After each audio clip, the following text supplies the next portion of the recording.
Si tu ne crois pas dans les témoignages des autres, tu ne croiras pas en ton propre miracle.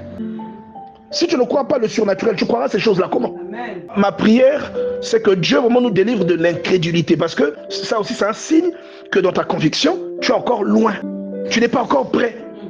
Et il y a des dimensions dans lesquelles l'évangile te mène qui nécessitent que tu acceptes d'abord que le surnaturel fait partie de la vie des enfants de Dieu.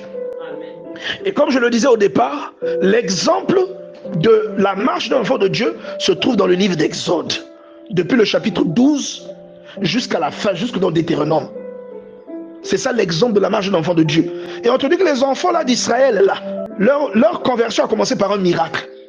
Le miracle là, c'était quoi? Exode 14, c'est la mer qui s'est fendue en deux. Déjà toi-même, quand tu vois la mer qui est fendue en deux, quel est le but de Dieu dans la mer qui se fend en deux? Pourquoi Dieu te met devant un tel scénario? Amen, amen, amen. Pour que tu commences à croire que ce que tu ne crois pas est réellement possible. Amen. Il veut d'abord te démontrer que ce que tu ne crois pas, en fait, ce n'est pas impossible. Donc, il t'introduit. C'est pourquoi, mon ami, ne limite pas Dieu. Ne limite pas Dieu. Ce que Dieu t'a annoncé viendra. Ne limite pas Dieu. Il faut que tu commences à croire dès aujourd'hui. Les cheveux blancs commencent à sortir. Dieu a dit ça va venir, ça viendra. Et c'est quand tu t'agrippes aux promesses de Dieu que même ta conviction prend un sens. Ça prend tout son sens. Parce que rien que la conviction elle-même, c'est une folie. Vous voyez, l'apôtre Paul dit que c'est une folie, non? C'est une folie. 1 Corinthiens chapitre 15. Quand je lis cette parole de 1 Corinthiens 15, j'ai envie de rouler à terre. On vous parle d'un monsieur qui vivait au ciel, qui a pris un corps, qui s'est laissé tabasser, qui s'est laissé crucifier, humilier. 3 jours après, il est revenu à la vie. Toi, tu vas croire à cette histoire-là? Tu vois déjà que ça, c'est pas rationnel. Tu racontes ça à un type qui est cartésien, il se lève, il sort de la salle. Vrai ou faux? Maintenant, toi, on te dit de croire en ça. Je vous ai enseigné avant tout, comme je l'avais reçu, que Christ est mort pour nos péchés selon les Écritures, qu'il a été enseveli et qu'il est ressuscité le 3e jour selon les Écritures. Quelle folie! Tu vas croire ça comment?